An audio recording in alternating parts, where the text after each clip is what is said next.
It's someone who doesn't have the ability to think about anyone else's feelings, to have their own feelings. They are invested in getting what they want at any price.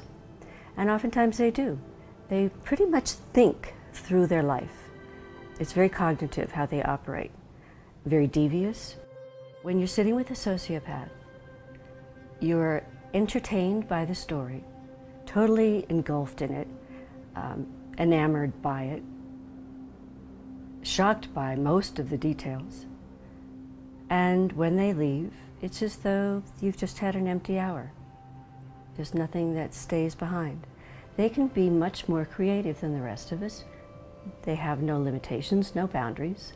They can think whatever they want, and they can do whatever they want. It's a quality because they get a lot of things that they want.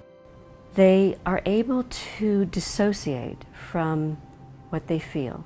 Now, dissociation is one of the psychoanalytic terms, which means that you have feelings and you have thoughts.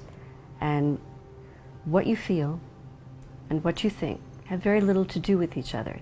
And you can think about it as though they're two islands. Emotions, one island, and cognitions, the other island. And they're separated by a great deal of water. With the true sociopath, there's no boat that gets across and coming back and forth. There's nothing that is going to unite the two. They're that far apart. And they've had to do that in order to separate early on from their emotions in order to survive their family of origin.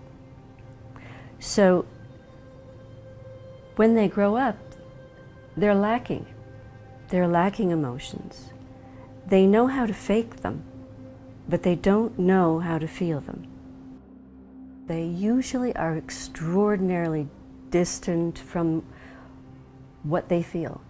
I think that most pathologies are qualities. We all feel at different times that we're not liked, and we work very hard to make people like us, and we work very hard to be as intelligent as we can be and become